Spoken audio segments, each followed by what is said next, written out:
বিসমিল্লাহির রহমানির রহিম। প্রথমে শুরুতেই বলতে হয় আমরা তো মুসলমান। একজনের মৃত্যুর খবর শুনলে সবাইকে পড়তে হয় ইন্না লিল্লাহি ওয়া ইন্না ইলাইহি রাজিউন। এর মানে হলো আল্লাহ তুমি যাহা ভালো মনে করো তাহাই করো, এটাই।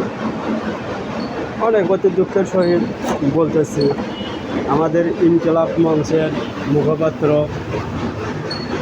মোহাম্মদ শামীম ওসমান হাদি ভাই আমাদের কাছ থেকে বিদায় নিয়ে অনেক নাফরাত দেশে চলে গেছে। জানি না, মহান আল্লাহ পাক তার আত্মার মাগফিরাত কামনা করছি। রাষ্ট্রীয়ভাবে প্রধান উপদেষ্টা ডক্টর ইউনূস সাহেব বলেছেন আগামীকাল এবং আজকে পবিত্র শুক্রবার প্রতিটা মসজিদেই শামীম ওসমান হাদি ভাইয়ের জন্য দোয়া কামনা করছি এবং দোয়া করছি।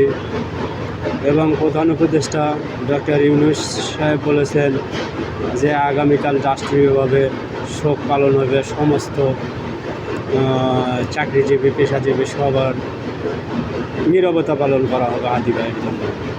আমরা যারা এই ভিডিওটা দেখব সবাই হাদি ভাইয়ের আত্মার মাগফিরাত কামনা করব এবং সমবেদনা জানাই ওনার পরিবারকে। আল্লাহ তাআলা তার ছোট সন্তানটাকে ধৈর্য ধরার তৌফিক দান করুন, আমিন। এইটুকু শুধু চাওয়া, যারা এই ভিডিওটা দেখবে সবাই কমেন্টে হাদি ভাইয়ের জন্য আমিন লিখে যাবেন। এই বলে আমি আমার কথা শেষ করলাম। আসসালামু আলাইকুম ওয়া রাহমাতুল্লাহি ওয়া বারাকাতুহু।